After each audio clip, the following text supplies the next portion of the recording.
वन्य प्राण्यांचा हैदोस. गोजेगाव परिसरातील सोयाबीन पिकांचे मोठे नुकसान.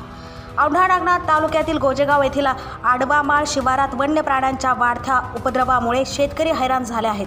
मंगळवारी रात्री सुमारे 10 वाजेच्या सुमारास रोही, नीलगाय व इतर वन्य प्राण्यांच्या कळपाने कुंपण तोडून रमेश आनंदराव सांगळे यांच्या सुमारे 2 ते 2.5 एकरातील सोयाबीन पिकाची मोठ्या प्रमाणात नासधूस केली आहे. याच परिसरातील बबनराव सांगळे, सखाराम खिल्लारे, किसन सांगळे, विनायक सांगळे, सुरेश सांगळे, योगेश सांगळे यांच्यासह अनेक शेतकऱ्यांच्या पिकांचेही दरवर्षी नुकसान होत असल्याचा आरोप करण्यात आला आहे.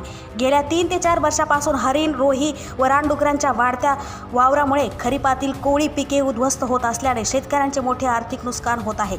वन विभागाने तातडीने पंचनामे करून नुकसान भरपाई द्यावी, वन्य प्राण्यांचा बंदोबस्त करावा किंवा शेतकऱ्यांना सवलतीच्या दरामध्ये संरक्षणात्मक कुपन उपलब्ध करून द्यावे अशी मागणी परिसरातील शेतकऱ्यांनी केली आहे. TV 24 मराठीसाठी रमेश सांगळे, गोजेगाव.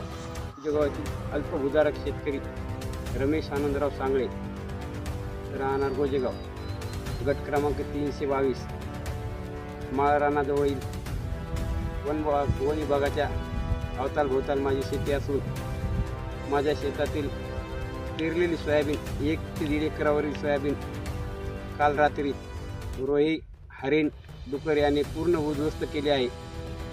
त्यामुळे पहिले 2 दुबार पेरणीचे संकट व त्याच्यात हे तिसरे संकट असे आसमानी संकट असल्यामुळे अल्पभूधारक शेतकरी असून दरवर्षी रोही, हरिण, डुकर माझ्या शेतात असा हैदोस मातळत आहेत. तरी या घटनेवर वन विभागाने वेळीच लक्ष द्यावे व मला योग्य मदत द्यावी.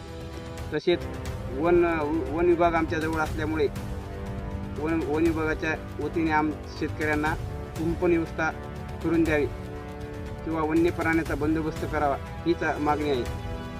माझे एकरावरील सोयाबीन पूर्णतः उद्ध्वस्त झालेले आहे.